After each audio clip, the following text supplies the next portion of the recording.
4 दिसंबर 1971 रात लगभग 12:30 बज रहे थे।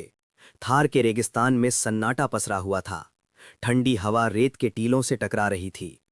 लोंगेवाला पोस्ट पर तैनात कुलदीप सिंह चांदपुरी अपने बंकर के बाहर खड़े थे।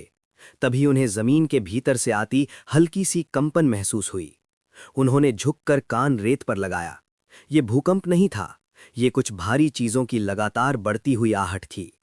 दूरबीन उठाकर उन्होंने सीमा की दिशा में देखा। रेत के गुबार के बीच हेडलाइट्स चमक रही थीं। पाकिस्तान की 22nd कैवलरी के चीनी T-59 टैंक भारतीय सीमा की ओर बढ़ रहे थे।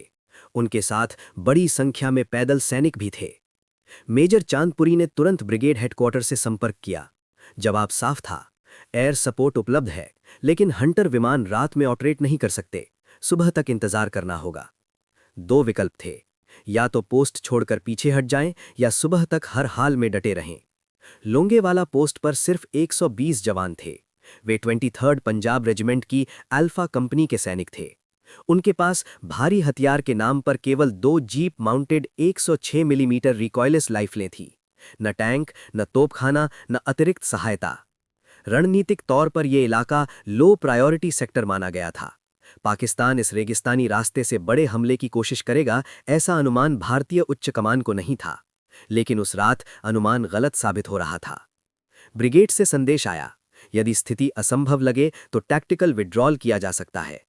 मेजर चांदपुरी ने अपने जवानों को बुलाया। उन्होंने साफ शब्दों में स्थिति समझाई। दुश्मन संख्या में कई गुना ज्यादा है, पर एक बात भी साफ थी, अगर पोस्ट खाली कर दी जाती तो रास्ता जैसलमेर की ओर खुल सकता था। फैसला लिया गया, पोस्ट नहीं छोड़ी जाएगी। कोई नारा नहीं लगा, कोई भाषणबाजी नहीं हुई, बस जवान अपनी अपनी पोजीशन पर लौट गए। उस चुप्पी में ही इरादा था।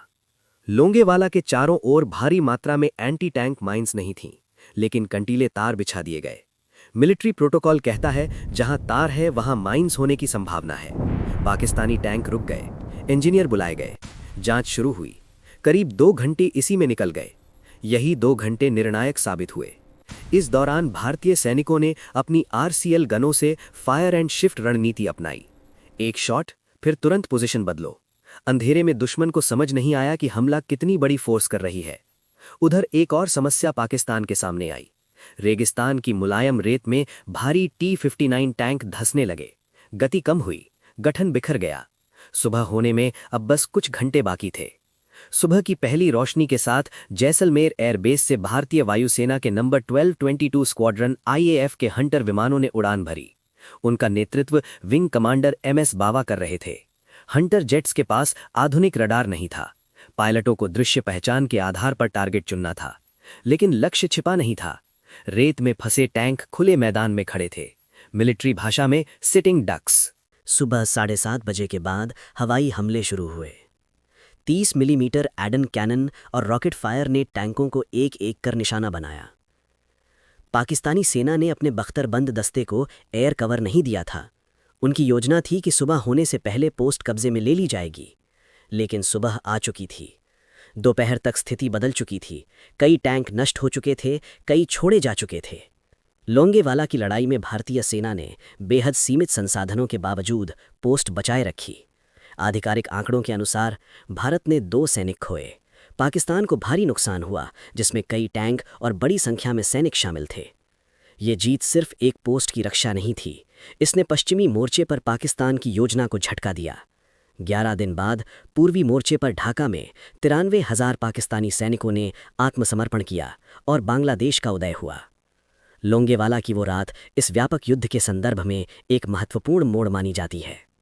आज भी राजस्थान के लोंगेवाला क्षेत्र में उस युद्ध के अवशेष देखे जा सकते हैं। जले हुए टैंकों के ढांचे उस रात की गवाही देते हैं।